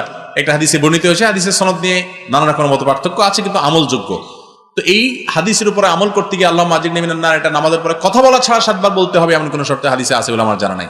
কথা বললেও বলা যাবে। এরপরে প্রশ্ন হলো, নামাজের শুরুতে অনেকে শুধু আল্লাহু আকবার বলেন, নাওয়াইতু আন পড়ে না, এ নিয়ে কিছু বলেন। নবী করিম সাল্লাল্লাহু আলাইহি সাল্লাম বলেছেন, তাহরিমুহাত তাকবীর ওয়া তাহলিলুহাত তাসলিম। নামাজ শুরু হয় আল্লাহু আকবার দিয়া, শেষ হয় আসসালামু আলাইকুম ওয়া রাহমাতুল্লাহ দিয়া। তাহলে নাওয়াইতু আন কোথা থেকে আসলো? নবীজি সাল্লাল্লাহু আলাইহি সাল্লাম বলতেছেন নামাজ শুরু হয় কি দিয়া? আল্লাহু আকবার দিয়া। তাহলে বোঝা গেল আল্লাহু আকবার দিয়ে তাকবীর নামাজ শুরু করতে হবে। নাওয়াইতু আন বগদাদি কায়দায় পড়ছি আমরা ছোটবেলা, আপনারা পড়ছেন, আমরাও পড়ছি, কিন্তু এটার অস্তিত্ব কোরআন হাদিসে পরে দেখলাম খুঁজা কোথাও নাই। পরগাছা। আচ্ছা, নিয়ত ছাড়া তো কোনো আমল আল্লাহর কাছে গ্রহণযোগ্য হবে না। ইন্নামাল আমালু বিন্নিয়াত, নিশ্চয়ই সমস্ত কাজ নিয়তের উপর নির্ভর করে। নিয়ত না থাকলে নামাজও হবে না।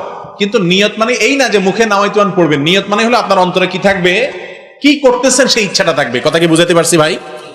এখন আসেন, আপনি বলতেছেন আমি নাওয়াইতু আন পড়তেছি, মানে আরবিতে বলতেছি আল্লাহ আমি নিয়ত করতেছি আমি নামাজ পড়বো। আচ্ছা, আপনি যখন কাউকে 10 টাকা দান করেন তখন কি আপনি বলেন নাওয়াইতু আন 10 টাকা দান করলাম? এরকম করে নিয়ত করেন আপনারা? তাহলে সেই ইবাদত আল্লাহর কাছে আপনি কবুল হয়? আরে ভাই, আপনি দিচ্ছেন, আপনার মনে মনে ইচ্ছা আছে আল্লাহকে খুশি করার জন্য দিচ্ছেন, বাস নিয়ত হয়ে গেছে। নিয়ত মানে মনের ইচ্ছা। নিয়ত মানে কি? একজন বলে যে ভাই আগামী বছর হজে যাওয়ার নিয়ত করছি। এই যে কেমনে সে নিয়ত করলো? সেটা নাওয়াইতু আন পড়ে নাই, সেটা বলে নাই নাওয়াইতু আগামী বছর হজে যাব, সে তো এরকম বলে নাই। তারপরে বলতেছে নিয়ত করছি, নিয়ত হয়ে গেছে। মানে কি? মনে ইচ্ছা করছি আমি, মনে ইচ্ছা করছেন, সেটাই কি হয়ে গেছে? নিয়ত হয়ে গেছে। আপনি নামাজে দাঁড়াইছেন, কোন নামাজে দাঁড়াচ্ছেন? আপনার মনে মনে ইচ্ছা আছে, আপনার মাথায় আছে, বাস নিয়ত হয়ে গেছে। মুখে উচ্চারণ করার নির্দেশ কোরআন হাদিসে আসে না? ইবাদত কোরআন হাদিসে যেভাবে আসছে আল্লাহ রাসূল সাল্লাল্লাহু আলাইহি ওয়াসাল্লাম সেভাবে করতে হবে। ইবাদত মন গড়া পদ্ধতিতে করলে হবে না। এরপরে প্রশ্ন হলো, আকিকার গোশত কি মা বাবা খেতে পারবে? মা বাবা একটু বাড়ায়া খাবে। কথা বুঝাতে পারছি? আশ্চর্য কথা, ছেলে হইছে বেচারার, কষ্ট করে ছেলে জন্ম দিচ্ছে, বাপে মায়ে গর্ভধারণ করছে, খুশির চোটে আকিকার গোশত খাবে 7ম দিনে, সবাই মিলে তারা না খায় থাকবে। এটা কোনো কথা হলো? অনেকে প্রশ্ন করে। আমি বলি ভাই, বাপ মার একটু বাড়াই খাবে।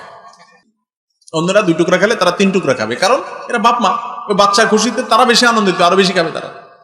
খোলাসা কথা হলো, আকিকার গোশত বাপ মা খেতে পারবে, কোনো অসুবিধা নাই। আমাদের দেশে কিছু কিছু মাসালা বাইর হয়েছে, আমার সন্দেহ হয়, আল্লাহ মাফ করুক, এই মাসালাগুলো কোনো উদ্দেশ্যমূলক ভাবে কেউ সমাজে চালু করছে কিনা। ধরেন হয়তো বাপ মা গোশত না খাইলে কারোর ভাগে বেশি পড়বে, সেই জন্য মাসালা বানাইছে কিনা যে আকিকার গোশত বাপ মা খাইতে পারে না, আল্লাহ জানে। কিন্তু এটা ভুল মাসালা, বাপ মা খাইতে কোনো অসুবিধা নাই। এরপর আরেকটা প্রশ্ন করছেন, আকিকার গোশত বন্টন করা উত্তম নাকি সিন্নি করা উত্তম? আকিকার গোশত খাওয়া উত্তম, খাবেন, দান করবেন, আত্মীয় স্বজনকে দিবেন। কিন্তু আপনি সব গরিব দুঃখীকে দিলেও আকিকা হয়ে যাবে, সুন্নাহ এটা না। সুন্নাহ হলো এটা নিজেরা খাওয়া, আত্মীয় স্বজন, গরিব দুঃখী, আশপাশ পাড়াপতি সবার একটু একটু করে দাও। কিন্তু আকিকার অনুষ্ঠান করবেন না, খবরদার। আকিকার অনুষ্ঠান হয় না আমাদের দেশে, চাঁদাবাজির অনুষ্ঠান। কিসের অনুষ্ঠান ভাই? চাঁদাবাজির অনুষ্ঠান। আমি সব সময় বলি ভাই রে, ডাকাতি করার সময় একটা ছুরি হাতে রাখে অথবা একটা পিস্তল হাতে রাখে, আর এই আকিকার অনুষ্ঠান, বিয়ের অনুষ্ঠানে চেয়ার টেবিল নিয়ে ডাকাতরা বসে। দুইটাই ডাকাত, কারণ চোর তো লুকায় নেয়, তাই না? আর প্রকাশ্যে দে ভাই দে, দিয়ে যা, এটা হলো ডাকাতি, তাই না? তো রাস্তার ডাকাইতে অস্ত্র দিয়ে নেয়, আর আপনি চেয়ার টেবিল দিয়ে নিচ্ছেন, খাতা কলম নিয়ে বসছেন। পার্থক্য এটা, এটাও ডাকাতি একরকম। কেন ডাকাতি বলতেছি? কারণ তো নোংরা একটা সিস্টেম।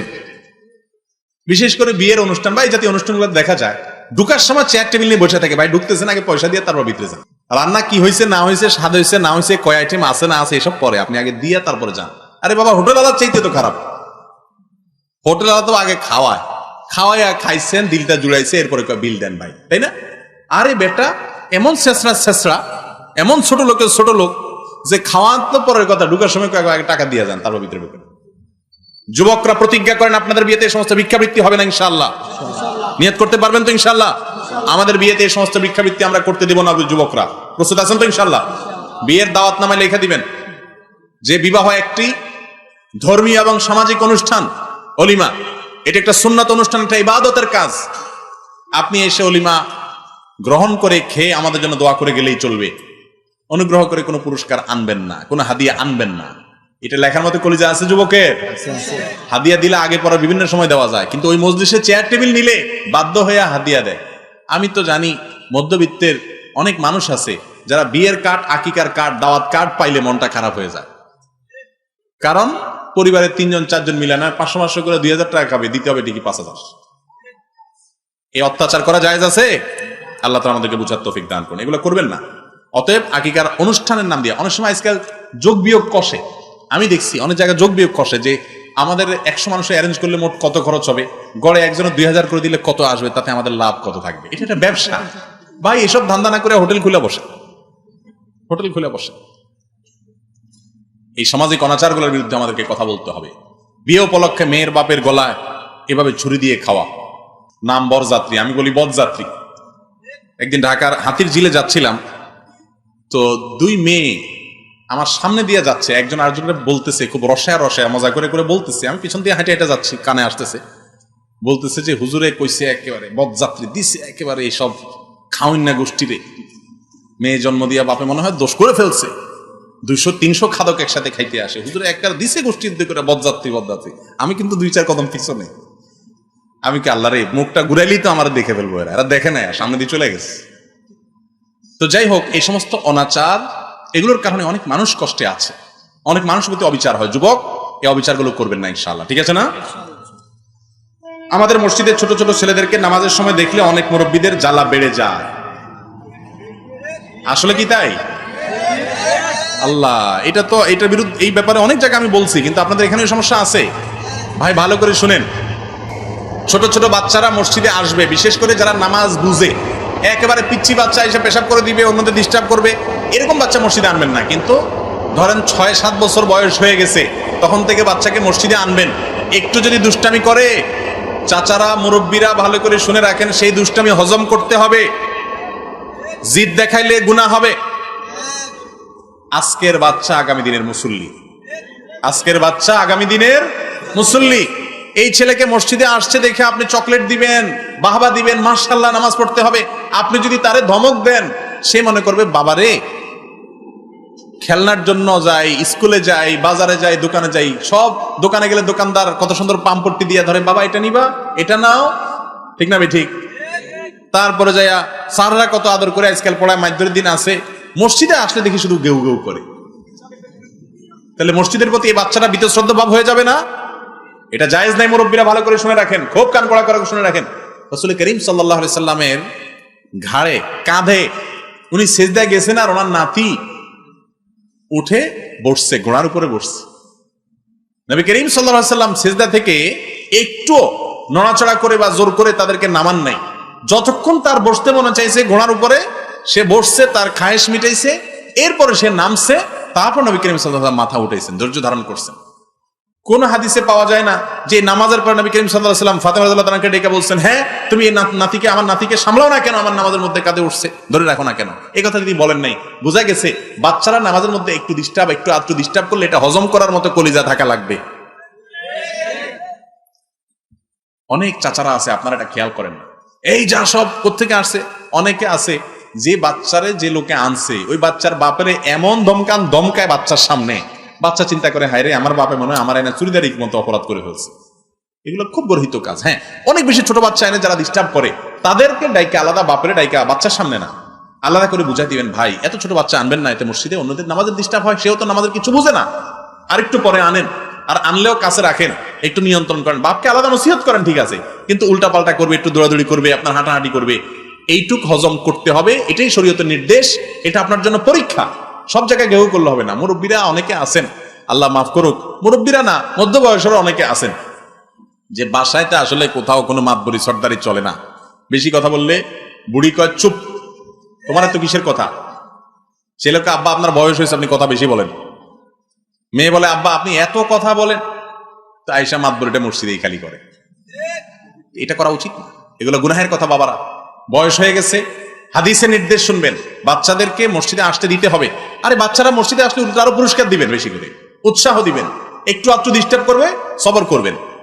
আর বেশি ডিস্টার্ব করবে, বাপরে ডাইকা বুঝাবেন যে বাচ্চারা আশেপাশে রাখো, ধরে রাখো। জি। এরপরে প্রশ্ন হলো, আমি সম্পর্কে আছি বিয়ের উদ্দেশ্যে, আমি প্রায় সময় নামাজের মধ্যে তার জন্য দোয়া করি, আমার দোয়া আল্লাহ তাআলা কবুল করবেন কিনা?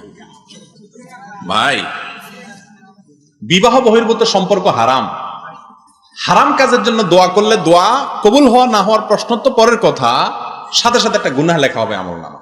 হ্যাঁ, আপনি যদি বিয়ের জন্য দোয়া করেন আল্লাহ তার সাথে যেন আমার বিয়ে হয়ে যায়, তাহলে সেক্ষেত্রে এই দোয়া হারাম দোয়া না, কিন্তু রিলেশন রেখে, হারাম সম্পর্ক রেখে দোয়া করতে পারেন না। যুবক ভাইরা, আপনাদের চরিত্রকে ধ্বংস করার জন্য, এই শব্দগুলোকে ইজি করার জন্য অনেক নতুন নতুন শব্দ আমদানি করা হয়েছে। Relation, crush. আমি কি ক্রাশ না, ওটা বাঁশ। কারণ আপনার আমল ধ্বংস হয়ে যাচ্ছে, আখিরাত ধ্বংস হয়ে যাচ্ছে। ভাইরে, কিসের ক্রাশ? আল্লাহর গজব যখন নাজিল হবে তখন বুঝবেন ক্রাশ না বাঁশ। আল্লাহ তাআলা আমাদেরকে বোঝার তৌফিক দান করুন। একটা কথা মনে রাখবেন, আল্লাহ তাআলা যুবক হিসাবে সৃষ্টি করেছেন। কোনো না কোনো মেয়ের সাথে বিয়ে হয়তো আল্লাহ তাআলা আপনার নসিবে লিখে রেখেছেন। আগে ভাগে, সময়ের আগে থেকে উসফুস করবেন, 2 নম্বর পথে হারাম মজা নিতে যাবেন, হালাল স্বাদ এবং মজা থেকে আল্লাহ তাআলা মাহরুম করে দিবেন, ওখানে স্বাদ পাবেন না। মনে রাখবেন, এই যৌবনকাল, এটাকে যদি অন্যায় পথে ব্যয় করে নষ্ট করে দেন, তাহলে আসল জায়গায় স্ত্রীর সাথে ভালোবাসা, হৃদ্যতা, আসল মজা, হালাল যে আনন্দ হবে, সেই আনন্দের জায়গাটাতে আপনি আনন্দ পাবেন না। কারণ আগে থেকে আপনি হারাম আনন্দ করে আপনার আনন্দের যে আকর্ষণ, সেটা নষ্ট করে ফেলেছেন। কথা কি বুঝাতে পারছি? শয়তানের সবচেয়ে বড় অস্ত্র যুবকদের জন্য এটা। এই নারীর ফাঁদ দিয়ে মহিলাদের রূপ লাবণ্যের ছলনায় নিজেদেরকে তারা ধ্বংস করে দেয়। অবশ্যই এগুলো খেয়াল রাখতে হবে। কিসের রিলেশন, কিসের আবার জিএফ বিএফ, এগুলো ধ্বংস করে দেয়। মনে রাখবেন, এগুলো সব স্বার্থের সম্পর্ক। কিসের সম্পর্ক ভাই? স্বার্থের সম্পর্ক। বিশেষ করে সবচেয়ে বেশি ধরা খায় আমাদের মেয়েরা। ছেলেগুলা প্রেমের এক এক চিঠি লেখে, ফেসবুকে, মেসেঞ্জারে, এই করে সেই করে, সব বেশিরভাগই আল্লাহ মাফ করুক বদমাইশি, রোজা কথা। ওর দরকার হলো অপকর্ম করা। ও বিয়ে করবে না, নিয়তি নেই। আচ্ছা, প্রশ্ন তো করছে যুবক যে বিয়ের নিয়তি করলে জায়েজ হবে কিনা। ভাই, কোরবানির নিয়তে গরু চুরা করা জায়েজ হবে? নিয়ত কিন্তু ভালো, কোরবানি করবে। আমি কোরবানির নিয়ত ওনার গরুটা ধরে আনা চুরি করে জবাই করে দিলাম, বিসমিল্লাহ আল্লাহু আকবার, পদ্ধতিও সুন্নত তরিকা, নিয়ত খাঁটি, গরুটা ওনার শুধুমাত্র, কোরবানি হবে? তো আপনি বিয়ে করে এরপরে প্রেম ভালোবাসা কত উতরায় আপনার, উতরান। বিয়ের পরে এরপরে বউর সাথে মহব্বত যেন হয়, দোয়া করেন, সমস্যা নেই। এই মেয়ে কার বউ, কোথায় কোথায় কপালে লেখা আছে আল্লাহ জানে। আপনি তার সাথে বদমাইশি করে, হারাম সম্পর্ক করে এরপরে দোয়া করতেছেন, আল্লাহ আমি বিয়ের নিয়ত করছি। বিয়ের নিয়ত করলে আমার হালাল হয়ে যাবে বদমাইশি করা? খবরদার। হ্যাঁ, অনেকে তো আছে বিয়ের নিয়ত নাই, পুরা বদমাইশি করে এবং চিটারি করে। ওটার সাথে একটু ভালো আর কি, অর্থাৎ ভালো তো বলা যায় না, মানে কম খারাপ আর কি। ওইটা হলো একেবারেই ডাবল বদমাইশ, এটা হলো সিঙ্গেল বদমাইশ, পার্থক্য এতটুকু। বদমাস মানে বদ মানে খারাপ, ওইটা হলো ডাবল খারাপ, এটা হলো সিঙ্গেল খারাপ, এতটুকু। বাচ্চা প্রসবের কতদিন পরে সহবাসে যেতে পারবো? প্রসবের পরে ব্লিডিং যতদিন দেখা যাবে ততদিন পর্যন্ত এটাকে নেফাস বলা হয়। এদিনে নামাজ পড়া জায়েজ নাই, স্বামী স্ত্রী সহবাস করা জায়েজ নাই, তবে সর্বোচ্চ 40 দিন। 40 দিনের পরে যদি দেখা যায় তাহলে নামাজও পড়তে হবে, স্বামী স্ত্রী সহবাসও করতে পারবে। আর সর্বনিম্ন কোনো ঠিক ঠিকানা নাই, 10 দিন 5 দিনও হতে পারে। যখনই ব্লিডিং বন্ধ হয়ে যাবে তখন থেকে অন্য সবকিছু সাধারণ সময়ের মতো জায়েজ হবে। অসুস্থতার কারণে গত কয়েক বছরের রোজা রয়ে গিয়েছে, এখন আমি কিভাবে এই রোজা রাখবো এবং আল্লাহর কাছে ক্ষমা চাওয়ার উত্তম উপায় কি? অনেক বছরের রোজা যদি থেকে যায় তাহলে এখন সেগুলো রেখে ফেলবেন, 2টা 4টা 6টা করে করে ভেঙে ভেঙে হলো কি করতে হবে? রেখে ফেলতে হবে। কারণ এই রোজাগুলো যেগুলো আপনার করা হয় নাই, এগুলো এখন কাজা করতে হবে আপনাকে, সেই সাথে মাপ চাইতে হবে যে আল্লাহ আগে আমি না রেখে অন্যায় করেছি। অসুস্থতার কারণে যদি হয়ে থাকে ভিন্ন কথা, সুস্থ থেকেও করেন না, অবহেলা করে আল্লাহর কাছে মাপ চাইবেন, আর এখন হিসাব করে রেখে দিবেন মরার আগ পর্যন্ত। রাখতে রাখতে আপনি মৃত্যু এসে গেছে, সবগুলো রাখতে পারেন নাই, আশা করে যে আল্লাহ মাফ করবেন, কিন্তু আপনি রাখেন নাই, এখন তওবা করলেন আর অটোমেটিক মাফ হয়ে যাবে, এটা তো সোজা না, কাজা করতে হবে। মানুষ মরার পরে কি 40 করা জায়েজ আছে? এই প্রশ্নের উত্তর সব জায়গায় দেওয়া লাগে। বোঝা গেল বাংলাদেশের সব সমাজে এটা আছে। আপনাদের এলাকায় আছে 40? আরে ভাই, তাহলে তো সে পুরানো ওয়াজ আবার করতে হবে নতুন করে। সংক্ষেপে বলি, তারপরেও মানুষ মারা যাওয়ার পরে যার আত্মীয় স্বজন মারা যায় তাদেরকে এলাকাবাসী খাওয়াইতে হয় সুন্নাত। তাদের কাছ থেকে খানা আদায় করা এটা ইসলামের শিক্ষা না। হিন্দুদের মধ্যে শ্রাদ্ধ আছে, শ্রাদ্ধ। আমি সব জায়গায় এই কথাটা বলি। আপনি গুগলে গিয়ে লেখেন শ্রাদ্ধ, তালিব বসর অপলা আকার দর পরে বড় ধ লেখা দেন, সার দিলে দেখবেন শ্রাদ্ধ মানে কি। শ্রাদ্ধ হলো হিন্দুদের মানুষ মারা যাওয়ার পরের খানা। সেই জিনিসটা আমাদের মুসলমানদের মধ্যে আসছে। কেউ মারা গেলে যদি তার ছেলে মেয়েরা এলাকাবাসীর না খাওয়ায়, আমরা অনেকে বলি কি মানুষটা মারা গেল, কি ছেলে মেয়ে রেখে গেল, একটু কারোর হাতও ধোয়াইলো না, এরকম বলে কি বলে না? আমি বলি যে কত বড় ছোট লোক, তোমার হাত ধোয়ার জন্য পুকুরের টান পড়ছে, পানির তল পড়ছে, ওই বেটা তোমার হাত ধোয়া দিতে হবে? আসলে তো হাত ধোয়াটা উদ্দেশ্য হলো ধান্দা হলো খাওন। আরে ভাই, মানুষ খুশিতে খাওয়ায়, খুশিতে খাওয়ায়। বিয়ে করছে, নতুন বউ আসছে, অলিমা খাওয়ায়। ছেলে হয়েছে, আকিকা খাওয়ায়, ঠিক না? সেখানে আপনি আপনার বাপ মারা গেছে, আপনি খুশি যে বা জমি জমার ভাগ এখন আমি পেয়ে যাবো, বুড়া মরে গেছে, শেষ, আসেন ফুর্তি করে আপনাদের খাওয়াই। ব্যাপারটা কি এরকম? তাহলে কেন খাওয়াবেন? এর সাথে ইসলামের কোনো সম্পর্ক? হ্যাঁ, মৃত মানুষের তরফ থেকে দান সদকা করা জায়েজ আছে, সেই হিসাবে আপনি গরিব দুঃখীকে খানা দিলেন, সেটা দিতে পারেন। কিন্তু এটার জন্য এক নম্বর কথা, কোনো দিন ঠিক হবে না, 40 3 দিনের 7 দিনা, এই দিনের কোনো ফজিলত হাদিসে আসে নাই। আপনি মন গড়া যদি বানান, তার নাম বেদাত। 2 নম্বর নকল আমল, এটা করলে গুনাহ হবে। আরো কথা কি বুঝাতে পারছি? আর দ্বিতীয় কথা হলো যে গরিব খাওয়ানোর নাম দেয়া হয়, আসলে গরিবের তো কোনো বিল নেই। গরিবরা বলে এই চেয়ারম্যান সাহেব খাক, তোরা পরে আয়, ঠিক না?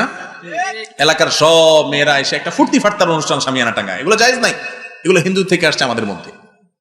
যাই হোক, সবচেয়ে বড় কথা হলো যে মৃত ব্যক্তির জন্য আমরা দোয়া করব, তাদের পক্ষ থেকে দান সদকা করব, আরো যে আমলগুলো আছে সেগুলো করবো ইনশাআল্লাহ। আল্লাহ তাআলা আমাদেরকে তৌফিক দান করুন। অনেক পীরের মুরিদেরা বলেন আমার পীর ও গায়েবের খবর জানেন, কোরআন হাদিসের দৃষ্টিতে বিস্তারিত জানতে চাই। ভাই, কোন পীর সাহেব গায়েবের খবর জানেন? আল্লাহ কোরআনে বলছেন, কুল, হে রাসূল আপনি বলে দেন। কে বলতেছে? রাসূল সাল্লাল্লাহু আলাইহি ওয়াসাল্লামকে আল্লাহ বলতেছেন, আপনি বলে দেন, লা আ'লামুল গায়ব, আমি গায়েব জানি না। লাউ কুনতু আ'লামুল গায়বা, যদি আমি গায়েব জানতাম তাহলে আমার অনেক কল্যাণ হইতো, কখনো বিপদ হইতো না। উহুদের যুদ্ধে নবী করিম সাল্লাল্লাহু আলাইহি ওয়াসাল্লাম আঘাতপ্রাপ্ত হইছেন না, হন নাই? উনি যদি জানতেন এদিক থেকে আঘাত আসতেছে, তাহলে তো উনি বেঁচে যেতেন। বোঝা গেল নবী সাল্লাল্লাহু আলাইহি ওয়াসাল্লাম পর্যন্ত গায়েব জানতেন না। আমাদের অনেক ভাইরা এটা নিয়ে অনেক তর্ক করেন। হ্যাঁ, তাকে আল্লাহ তাআলা গায়েবের অনেক জিনিস জানাইছেন, যে আল্লাহ যেটা জানাইছেন সেটা উনি জানতেন, তার গায়েব থাকে নাই। কথা কি বুঝাতে পারছি? আল্লাহ যেটা জানাই দিয়েছেন গায়েবের ইলম তাকে, সেটা তিনি জানছেন অবশ্যই, কিন্তু তিনি নিজে থেকে সবকিছুই জানেন গায়েবের ব্যাপারটা সেরকম না। অতএব কোন পীর সাহেব সব গায়েব জানেন, এটা তো কোনোভাবে হতেই পারে না। এটা ঈমান বিধ্বংসী কথা এবং কোরআন হাদিসের সাথে সাংঘর্ষিক বিষয়। গায়েবের একমাত্র মালিক আল্লাহ তাআলা। আমরা সূরা হাশরের শেষ 3 আয়াতে পড়ি না, আলিমুল গায়বি ওয়াশ শাহাদা, আল্লাহর সম্পর্কে বলি, ওয়াল্লাহুল্লাযী লা ইলাহা ইল্লাহু, তিনি আল্লাহ। তার বৈশিষ্ট্য কি? আলিমুল গায়বি ওয়াশ শাহাদা, তিনি প্রত্যক্ষ জিনিসও জানেন, গায়েবেরও মালিক তিনি, গায়েবেরও আলিম তিনি। তো আল্লাহর জন্য যে জিনিসটা বৈশিষ্ট্য, সেটা কিভাবে আপনি মানুষের জন্য সাবেত করেন? আল্লাহ তাআলা আমাদেরকে বোঝার তৌফিক দান করুন।